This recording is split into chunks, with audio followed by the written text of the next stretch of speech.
Habari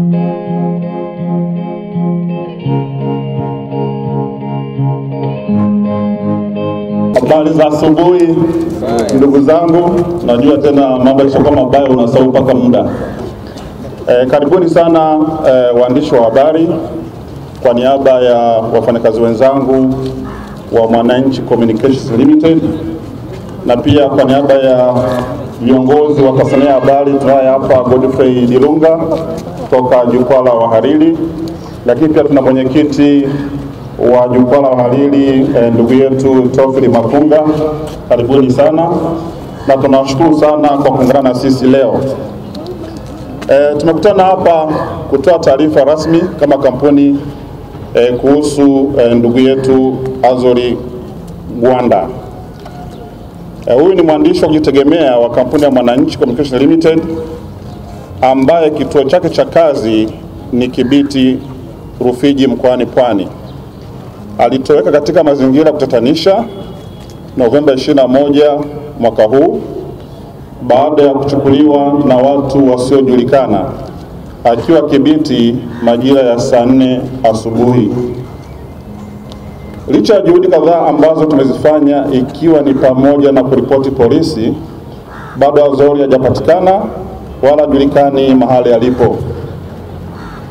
Kwa mjibu wa Ana Pinoni ambaye ni mke wake Azori, alichukuliwa na watu ambao hawafahamu waliomfuata eneo ambalo hupenda kukaa kwa ajili ya maongezi na wenzake katika mji wa Kibiti.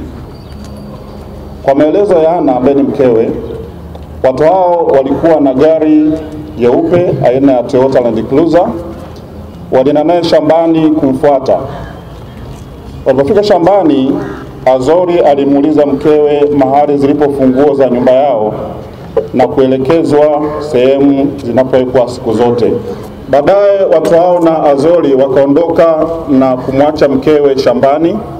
Kabla ya kuondoka, Azori alimwambia mkewe kwamba anaenda kazini na atarudi jioni ya siku hiyo Jumanne Novemba 21 mwaka huu au siku inayofuata, yani Jumatano Novemba 22 mwaka huu.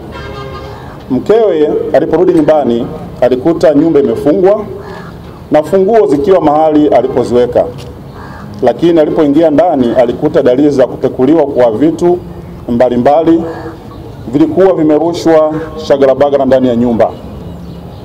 Mkewe anasema hakuwa na wasiwasi mpaka siku iliyofuata baada ya kuona simu zake zote hazipatikani, kwa maana ya simu za mume wake. Alhamisi ya Novemba 23 mwaka huu alikwenda kuripoti kituo cha polisi Kibiti na kupewa RB namba Kibiti mkwaju RB mkwaju 1496 mkwaju 2017, na polisi walimweleza kuwa hawajui alipo na kumwomba awape namba yake ya simu ili wampigie iwapo watapata taarifa zinazomhusu. Lakini mpaka sasa tunavyoongea hatujapata taarifa yoyote wala hajapata kuitwa. Mwananchi Communications Limited ilipata taarifa za kupotea kwa mwandishi huyu Novemba 30 mwaka huu kutoka kwa ndugu zake na mkewe baada ya kushindwa kumpata kwenye simu zake. Tumefuatilia tukio hilo hadi kwa kamanda wa polisi wa kanda maalum ya Rufiji ambaye amesema hawana taarifa na kwamba atafuatilia kisha kutoa taarifa. Mpaka leo hatujapata taarifa yoyote. Juhudi za kumtafuta ziliendelea, ikiwa ni pamoja na kutoa taarifa kwa vyombo vya habari vya ndani na nje, baadhi vikitangaza na kuchapisha, na tunapenda kuwashukuru sana wote mliochapisha habari hizi au kutangaza habari hizi. Pia kampuni ilituma ujumbe wake, kwa maana viongozi wa kampuni, kwenda kwa mkewe Kibiti kumpa pole na kupata taarifa zaidi ili kujua kinachoendelea.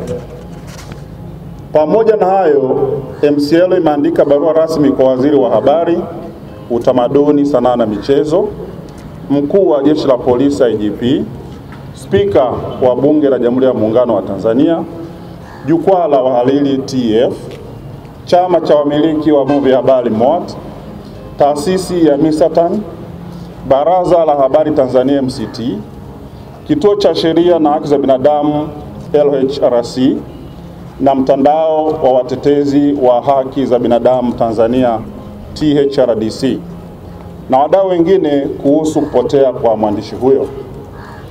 Kwa ufupi, Azory ambaye ana umri wa miaka 42 alizaliwa mkoani Kigoma ambako alianza elimu yake ya msingi na baadaye kuhamia Urambo Tabora ambako alimaliza darasa la 7. Alipata elimu ya sekondari katika shule ya sekondari ya Nanga mkoani Tabora mpaka kidato cha 4. Alifanya kazi mbalimbali kabla ya kuwa mwandishi wa habari. Alianza kuliandikia gazeti la Mwananchi mwaka 2015 Septemba. Mpaka wakati anatoweka amekuwa mwandishi wa kujitegemea wa MCL. Tunavishukuru kwa dhati vyombo vyote vya habari vya ndani na nje, kwa maana ya magazeti, redio, television, mitandao ya kijamii, tovuti na kadhalika, kwa kusaidia kusambaza habari za kutoweka kwa mwandishi wetu. Kama mlivyoona kwenye taarifa zetu mbalimbali, sasa hatujui waliomchukua ni akina nani ama wametumwa na nani, na hatujui wamefanya hivyo kwa malengo yapi.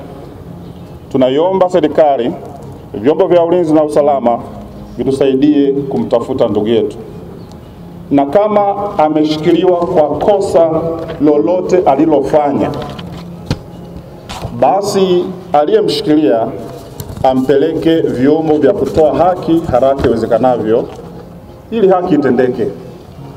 Tungependa kumpata mwenzetu Azory Gwanda akiwa hai, mzima, mwenye afya njema, aungane nasi katika kulijenga taifa letu. Pia tunachukua nafasi hii kutoa shukrani zetu kwa Waziri wa Habari Dr. Harrison Mwakyembe, nimeongea naye leo asubuhi, kwa kutupatia pole na kutusihi tushirikiane na serikali kupitia vyombo vya ulinzi na usalama kumtafuta Azory. Na ametutaka na kutuomba sana tujiepushe kunyosheana vidole mpaka uchunguzi utakapokamilika na taarifa rasmi kutolewa. Asanteni sana kwa kunisikiliza. Asante sana kwa taarifa hii. Nadhani sasa tuelekee kwenye maswali na majibu. Nani hapo mbele tutashirikiana kwa kujibu. Haya.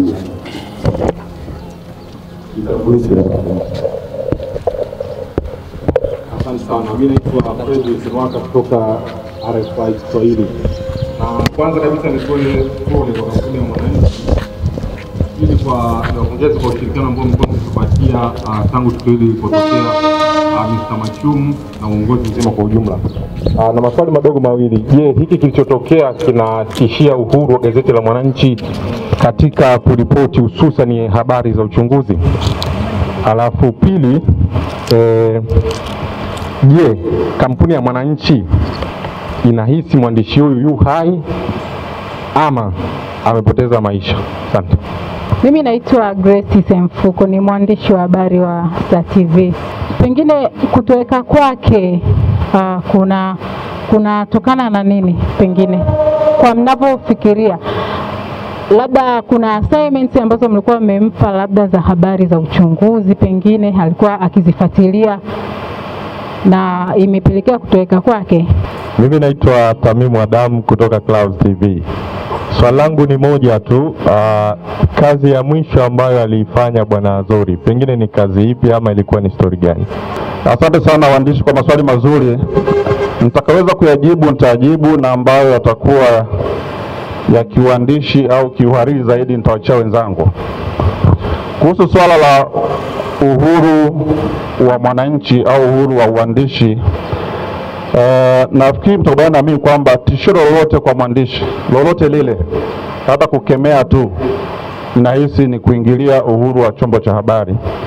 Kwa hivi hatua ya kumteka huyu ndugu yetu, ingawa hatujui kama ni kwa sababu ya kuandika au kuna sababu zingine, kama sababu ni kwa sababu ya kazi yake ya uandishi, basi ni kuingilia kwa hali ya juu sana kwa uhuru wa kuandika na uhuru wa vyombo vya habari.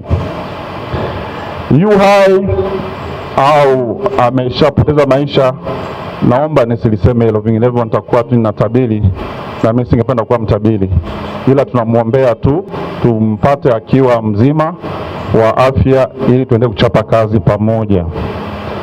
Je, sababu ambazo zimefanya akamatwe au atekwe ni kwa sababu ya assignment ambayo amepewa? Pia sina jibu nalo hilo. Labda mpaka tukimpata atatuambia au waliomteka walimuuliza maswali gani, then anaweza akatuambia sababu za kukamatwa kwake. Lakini katika hali ya sasa hivi itakuwa ni mapema sana, na pia sio vizuri kuanza kusonta vidoni kwa sababu hatuna uhakika na tujafanya uchunguzi wa kutosha. Kazi yake ya mwisho ilikuwa ni ipi? Waandishi wa habari nafikiri mnafahamu mambo ya bylines na nini. Pengine kwa hali tulionayo isipendeze kusema kazi yake ya mwisho ilikuwa ni ipi. Nafikiri tunaelewana waandishi. Haya, maswali mengine? Shukran. Poleni. Mimi naitwa Igan Sala, natokea BBC. Naomba kuuliza, leo mnatoa tamko, na ikiwa baada ya tamko hili hakuna chochote kitakachotokea kwa misingi ya kwamba Azori hataonekana, ni hatua ipi ambayo mnafikiri kuchukua baada ya tamko hili la leo? Naitwa Grace Semfuko, natoka Star TV. Kibiti kumekuwa kuna matukio hivi karibuni tumeshuhudia ya mauaji. Pengine nyinyi kama MCL mnadhani kutoweka kwake kunahusishwa na haya matukio yaliyokuwa yakitokea Kibiti ya mauaji? Poleni, naitwa David Nki, natokea BBC. Labda kabla ya hapo aliwahi kutoa taarifa yeye kupata vitisho vyovyote kuhusiana na kazi ambazo anazifanya, lakini pia umesema alitekwa nyumbani kwake na wale watu huenda walindani kwake. Kuna namna yote ambayo mweza kuifanya ili walau sasa jambo hili lisije likasogea zaidi kwa familia? Asante kwa maswali mazuri. Nianza la mwisho kuhusu familia. Familia tuko nayo karibu. Nafikiri hata jana mwana kwenye gazeti watu wetu walikwenda kule kuonana na mama na kuongea naye na kumpatia msaada wote wa haraka ambao anaohitaji. Kwa hivyo kampuni itaenda kwa karibu na familia yake mpaka hapo atakapopatikana. Je, aliwahi kutoa taarifa kwamba labda anasumbuliwa, anafuatiliwa nini? Ukweli ni kwamba si kama kampuni tulikuwa hatujawahi kupata taarifa yote ya whether anafuatiliwa au ametishwa au mambo yanafuatana na hiyo. Kwa hiyo hatukupata taarifa kabla ya hapo. Kibiti kuna mauaji yanaendelea na tunajua kama kuna operation ya serikali kushughulikia hilo. Je, kukamatwa kwake kuna uhusiana na taarifa za ambapo pengine kwa anaandika za mambo ya mauaji? Naweza kusema hatujui, lakini inawezekana. Na ndio nikasema kwenye jibu la awali kwamba pengine tukimpata anaweza akatupatia mwanga zaidi kuhusu sababu ambazo zimefanya kamatwe. Swala kwamba next step itakuwa nini kinafuata baada ya kutoa taarifa hii. Sisi kama kampuni, sisi sio chombo cha usalama wala sio chombo cha ulinzi. Tunataka tukaomba tu msaada kutoka serikalini, kutoka polisi na vyombo vingine ambao vina kazi hii ya kufanya mambo ya uchunguzi wa masuala kama haya. Lakini pengine tu nichukue nafasi kusema kwamba itapendeza sana kama imeshaanza kwenda kupata ushirikiano kama nauona hapa leo, kwamba vyombo vya habari na wadau wengine na mashirika mengine ambayo yanatetea haki za binadamu na ambayo yanatetea mambo ya uandishi wa habari tuendelee kushirikiana katika hili. Ninatambua kwamba kuna wenzetu ambao wameshaomba pa kibali kutoka polisi, wamejulisha polisi kwamba kesho wangependa kuandamana, kufanya maandamano ya amani kesho, kuanzia Mnazi Mmoja kwenda mpaka kwa IGP. Kwa hiyo pengine juhudi kama hizi ndizo ambazo zitatujenga zaidi kama wanajamii na sasa kama wadau wa mambo ya haki za binadamu au kama wadau wa mambo ya habari. Na pengine nichukue nafasi kwa niaba yao kuwaomba wote wenye mapenzi mema tujitokeze kwa wingi kesho, tufanye maandamano ya amani, tukienda kupitisha ujumbe huu kwamba tungependa ndugu yetu apatikane akiwa mzima mwenye afya njema. Asante. Poleni kwa iliyotokea. Majina naitwa Andrew Chale, natokea Moblo. Nataka niulize swali moja. Mbali na la mwenzetu Azori, je, kuna mwandishi yote wa Mwananchi ambaye alishakuwa kupata msukosuko kama huu hapa huko nyuma? Ndio nifahamu hilo tu basi. Naitwa Lois Joseph, natoka East Africa TV na East Africa Radio. Kwanza natoa pole kwa tasnia nzima. Swali langu nataka kujua, katika kuongea na mama ama mke wa Azori na wale marafiki zake katika kijiwe chake, ni taarifa zipi walizowaambia? Nataka kujua hii gari iliyokuja kuwachukua ilikuwa inaonekana ni binafsi ama ya kiserikali ama nini. Nataka kujua taarifa za mwisho ambazo alizisema mama, kama mume wake alishawahi kumwambia awali alikuwa anafuatiliwa, na je, aliona hili gari, kuna kumbukumbu yoyote hapa kutoka pale kwenye kile kijiwe na hivi sasa. Alafu kitu kingine, kuna taarifa ya watoto 1300 kupotea. Mnaona kuna uwezekano wa kupatikana huyu mmoja wakati hawa 1300 bado hatujajua wako wapi? Poleni kwa tukio ambalo limetokea kwa tasnia nzima ya habari. Mimi naitwa Asia, natokea Kwanza TV. Swali langu ni kwamba waandishi wengi wamekuwa wakipigwa, matukio kama ya kupotea yakiendelea. Vituo vya haki za binadamu vimekuwa vikitoa taarifa, matamko, jukwaa la wahariri limekuwa likitoa tamko. Lakini je, nadhani matamko yanayotolewa yanatosha? Hakuna njia mbadala ya kuweza kufanya ili haya matukio yasiendelee? Nazo la mwisho hili kutoka Kwanza TV kwamba je, matamko tu yanatosha? Nafikiri hatua zingine za kutetea haki zinafuata tunapokuwa na ushahidi, lakini vinginevyo utabaki tu kuomba msaada, kuelezea shida yako na kuomba msaada ya kutoka kwa serikali au kwa wadau wengine. Kwa hiyo sitaki kusema kwamba mashirika mbalimbali ya haki za binadamu au wanaharakati au wanahabari kwa kutamka tu inatosha. Sisemi hivyo, lakini angalau tunaongeza awareness ya kuwaambia wahusika whether wanajulikana au hawajulikani kwamba mambo yanayotendeka si mazuri na yapendezi katika dunia sasa hivi ambayo inaamini katika masuala ya uhuru wa kujieleza na demokrasia. Kuhusu watu 1300 kupotea au kutegemea nini kutoka kwa ndugu yetu Azori, naomba niseme mimi nisilisemee sana hilo. Labda tu nisikitike kwamba watu wengi wamepotea, na kama Azori naye atapotea basi ataongeza idadi ya watu wanapotambua. Sio swala zuri kabisa. Nchi hii ni nchi ya uhuru, ina demokrasia, ina katiba, ina sheria. Kama kuna mtu anakuwa ametenda kosa lolote, sehemu nzuri ya kufanya ni kumpeleka kwenye vyombo vyetu vya kutoa haki na sio kukamatana na kuuana na kufichana. Kulikuwa na swali kwamba je, waandishi wa Mwananchi wamewahi kupata misukosuko?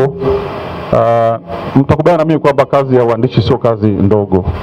Kwa hiyo nikisema kwamba hawajawahi kupata msukosuko nitakuwa nasema uongo.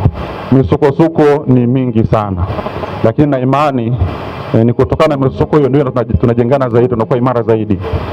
Kwa hivi tuombeane tu, tushirikiane, na pengine pia vyombo vya habari viendelee kutoa mafunzo kwa waandishi wa habari namna ya kujiandaa au namna ya kujizatiti wakati wanafanya kazi zao katika mazingira ambayo yanakuwa ni hatarishi kama yalivyo Kibiti. Sisi Mwananchi tunafanya hayo mafunzo na ni mafunzo ambayo yanakuwa ni endelevu, yanafanyika kila mwaka. Kwa ufupi ndugu zangu, hayo ndio tulionayo na ndio majibu tuliokuwa nayo, na imani yatakuwa yamekidhi kiu yenu na waandishi na wasikilizaji na wasomaji wa magazeti yetu. Asanteni sana. Nashukuru sana mkurugenzi. Kama mnavyoona hapo mbele kuna wawakilishi wawili kutoka jukwaa la wahariri, Mr. Dilunga na Teofil Makunga. Sasa naomba tutupate salamu kutoka kwa mwenyekiti wa TEF, Mr. Teofil Makunga.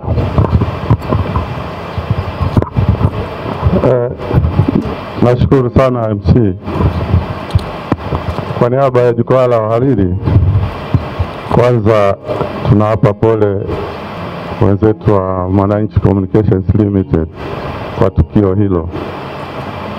Sisi kama sehemu ya tasnia tunadhani kwamba kuna nia ovu kwenye kukamatwa kwa Azori, kwa sababu kama alikuwa amekosea, amefanya kosa la jinai, sheria inajulikana kwamba mtu akamatwe kwa muda fulani alafu apelekwe mahakamani. Leo ni siku ya 17 tangu atoweke. Kwa hiyo kisheria tu imevunjwa utaratibu.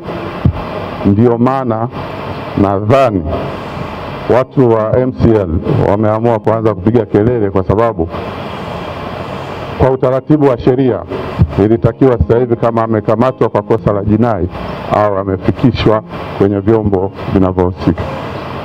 Sasa kwa sababu hiyo tunadhani sisi Jukwaa la Wahariri kwamba kitendo hicho kinatishia uhuru wa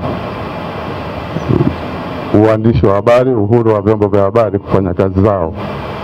Na kwa sababu hiyo tunawapa pole wenzetu wa Mwananchi, tunasema tuko pamoja katika kupiga kelele ili tuhakikishe kwamba mwenzetu huyu, mwandishi mwenzetu huyu anarudi kwenye kazi yake ili tuendelee kuitumikia taifa na kutumikia chombo chake cha habari. Nawapa pole tena Mwananchi Communications Limited, na nawapa tuwe na nguvu, tuendelee kupambana, kwa sababu waandishi wa habari ni pamoja na kupambana na kupata na matatizo kama haya. Asanteni sana mtazamaji wa MCL Digital. Kama unavyoona, hii ilikuwa ni tukio la kusikitisha, tukio ambalo kampuni ya Mwananchi imeamua kutoa tamko rasmi kuhusu kupotea kwa mwandishi wa habari mwenzetu ambaye alitoweka huko Pwani Kibiti wakati akiendelea na kazi zake za kila siku. Mkurugenzi mtendaji wa Mwananchi ametoa tamko lake, lakini hapa niko na mmoja wa wajumbe wa TF, Godfrey Dilunga. Karibu. Sijui tukio hili kwako binafsi umelipokeaje na unalizungumziaje? Hili tukio lina picha nyingi. Kwanza, kama alivyosema mwenyekiti wa Jukwaa la Wahariri kwamba tunaamini kwamba nguvu ile swala hili mpaka linatokea sio alijafuata mkondo wa kisheria, kwa sababu kama angekuwa na makosa ya kijinai au nini angechukuliwa katika taratibu za kawaida, akaenda akafunguliwa mashtaka, akapelekwa mahakamani. Lakini tu watu wamemkamata, wamempeleka kusikojulikana, wamepekua kwake, wamekaa naye huko walikokaa siku 17. Sasa ni tukio ambalo linaonyesha aliko kwenye mfumo wa kisheria rasmi. Sasa hatujui nia yake, lakini kitu ambacho tuna uhakika ni kwamba linaleta picha mbaya kwenye ulinzi wa vyombo vya habari, uhuru wa vyombo vya habari. Watu bado, waandishi watakuwa na wasiwasi kufanya kazi zao, na kwa sababu hatujui hasa sababu ya kukamatwa kwake, bado tunahusisha na kazi zake za uandishi wa habari mpaka hapo tutakapojua hasa sababu za kukamatwa kwake nao waliomkamata, na tungeweza kujua hivyo kama angepelekwa kwenye vyombo vya kisheria.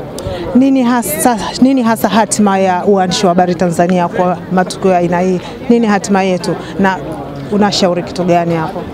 Mimi kwanza nashauri waandishi tuwe pamoja. Kama hivi leo tumekuja kuongeza nguvu kwa wenzetu wa Mwananchi, na hatuna uhakika ama tukio haya yataendelea au yatakuwa yameishia hapa. Kwa hiyo umoja ni swala muhimu sana, na kwa kweli kazi yetu inahitaji umoja, inahitaji ushirikiano kati yetu, lakini vile vile ushirikiano wa wananchi. Kwa hiyo hatima ya uandishi wa habari iko mikononi mwetu na iko kwa wananchi kupitia umoja wetu kati yetu. Asante sana. Tayari chama cha waandishi wa habari za kupinga vita na matumizi ya dawa za kulevya wametoa tamko kuhusu tukio hili, lakini vyombo mbalimbali vimetoa tamko, na asubuhi kama unakumbuka tayari mkurugenzi mtendaji wa Mwananchi amesema wameandika barua sehemu mbalimbali ikiwemo kwa waziri wa habari ili jambo hili serikali iweze kulifuatilia. Hapa Theophil Makunga anaendelea kuzungumza. Sisi kama jukwaa ni sehemu ya Jukwaa la Wahariri la barani Afrika. Mwezi wa jana tulikuwa na kikao Johannesburg, tukawaambia wenzetu kwamba tunaanza kupata matatizo katika utekelezaji wa kazi zetu. wenzetu wametuunga mkono na wao wanasaidia kupiga makelele na kulani vitendo ambavyo tumevipata. Lakini cha mwisho kabisa, kinatishia kabisa uhuru wa vyombo vya habari, na pia kinawafanya waandishi wa habari wafanye kazi kwa kutishika, kwa sababu mwandishi mwenzetu ambaye alikuwa anafanya kazi huko Kibiti amekamatwa siku 17 zilizopitwa na watu wasiojulikana. Mpaka sasa serikali haijatoa taarifa kwa sababu bado wanasema wanafanya uchunguzi. Sasa kiuandishi wa habari, mfanyakazi mwenzako kakamatwa na watu wasiojulikana, tunadhani amekamatwa kwa sababu ya kazi yake, kwa sababu kama angekuwa amekamatwa kwa sababu ya kosa la jinai ambalo alikuwa amelifanya, ina maana kiutaratibu angekuwa ameshafikishwa mahakamani. Lakini leo siku ya 17 mtu haijulikani yuko wapi, hakuna chombo chochote cha dola ambacho kimekuja kinasema kwamba huyu yuko wapi. Kwa hiyo hivi vyote matukio haya ya aina hii yameathiri sana uhuru wa vyombo vya habari, na mimi sichelei kusema kwamba waandishi wa habari wa Tanzania sasa hivi wanafanya kazi kwa kuogopa zaidi kuliko hapo nyuma. Ni Theophil Makunga akiendelea kuzungumzia swala hili kwa huzuni zaidi. Hapa ninakutana na Bakari Machumu. Bakari Machumu yeye ni mhariri mkuu wa Mwananchi. Bakari Machumu naye anayo ya kuzungumza kuhusiana na tukio hili. Tumsikilize. Habari ya saizi? Salama, habari ya salama kabisa, na kama unavyoona tuna majonzi. Naomba uzungumzie kidogo tukio hili. Bakari, wewe umelipokeaje kama mhariri mtendaji wa Mwananchi? Tukio hili ni la kushtua kwa sababu sisi tunaamini kwamba vyombo vya habari kazi yetu ni kuwa sehemu ya ujenzi wa taifa, sehemu ya kutoa taarifa. Tunatoa taarifa kwa wadau mbalimbali, wananchi wa kawaida, serikali, wafanya biashara, wanaharakati, ili wao wanapofanya maamuzi wafanye maamuzi katika hali ambayo ni ya manufaa zaidi. Kwa hiyo mtu anapokuwa anapotea kwa kufanya kazi yake ambayo tunafikiri inasaidia labda kufichua kama ni maovu au kuonyesha mambo ambayo haendi sawa ili kufanyike marekebisho, tunafikiri ni kitu ambacho kinaumiza sio tu kwa waandishi wa habari, kinapaswa kuumiza Watanzania wote wanaopenda haki. Hatima ya waandishi wa habari kwa wapi? Hatima ya sisi tunavyokuwa kazini, kama kiongozi wetu, tupe neno hilo, maana naona nyuso za watu zimepata huzuni na pengine uoga unaanza kuingia. Kazi zetu za waandishi wa habari ni kazi za kijamii, kazi za kujitolea, ni za kujitoa mwanga. Kwa hiyo pengine tusife moyo, lakini kupotea kwa Azori kunatakiwa kutupe chachu ya kuweza kusimama imara kwenye kazi tunayofanya, kwa sababu tunachofanya mwisho wa siku kama nilivyosema ni kwa maendeleo ya mtu mmoja mmoja, na mwisho wa siku ni taifa kwa njia tofauti. Kwa hiyo hakuna kingine unachoweza kufanya zaidi ya kujipa moyo na kusonga mbele. Asante sana. Ni Bakari Machumu. Bakari yeye ameelezea hisia zake kuhusiana na tukio hili. Kama tunavyojua, mke wa Azori alitoa ripoti yake polisi, akapewa RB namba Kibiti stroke 1496 stroke ya mwaka 2017. Huko nyuma yangu vijiwe mbalimbali vimeendelea kukaa kwa ajili ya kujadili swala hili. Utaona namna ambavyo watu wana huzuni. Angetile Osia, yeye ni mhariri wa Mwananchi. Angetile Osia naye tunaweza tukazungumza naye, mhariri wa Mwananchi huyu, akatueleza kidogo kuhusiana na litukio. Habari ya saizi? Nzuri. Kidogo tunaomba utueleze kuhusiana na hili tukio, kama wewe umelipokeaje binafsi, tukiachia mbali nafasi yako binafsi, umelipokeaje? Kwa sababu ya unajua kama binadamu swali limetutisha sana. Sema tu kwamba kwa sababu ya experience unajikuta unajituliza, kwa sababu mimi kama kiongozi nikionekana kutishika, maana reporters watatishika zaidi. Lakini tukio la kutisha, mtu kupotea nyumbani siku 17 sio kitu cha kawaida, na linafanya sasa watu waanze kuona hii kazi ni ngumu. Na kweli ni ngumu, lakini kikiwa na mazingira haya inatutisha sana. Sasa nafasi yetu iko wapi kama waandishi wa habari? Sasa hivi tunasimama wapi? Naona hofu inaanza kutanda. Nini neno lako la kuwapa ujasiri? Ya, kama MD alivyosema, siku zote unapopata matatizo ni lazima ukubali kupambana nayo ili uwe stronger and stronger.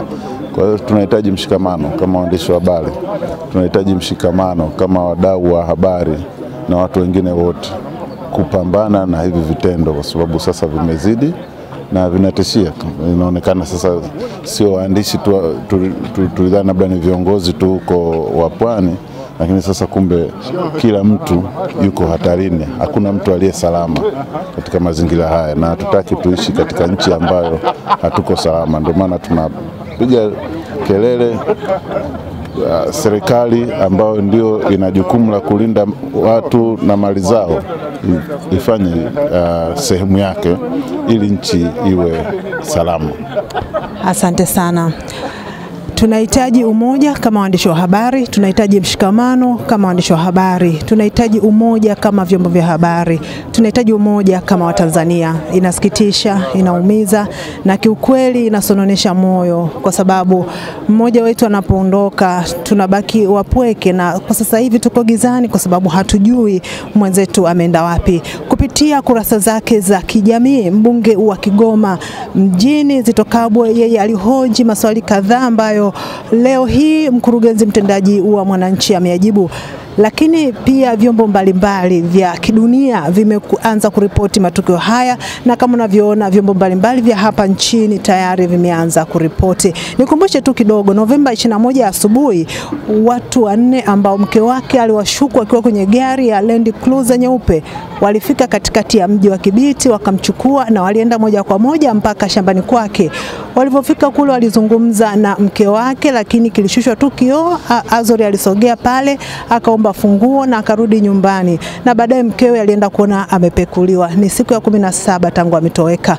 Naitwa Tumaini Msowoya. Watanzania tuungane sote kwenye majonzi tukimtafuta ndugu yetu Azori. Bring back Azori. Where is Azori? Azori arejee, tuendelee na kazi za kujenga taifa. Asante sana na kwaheri.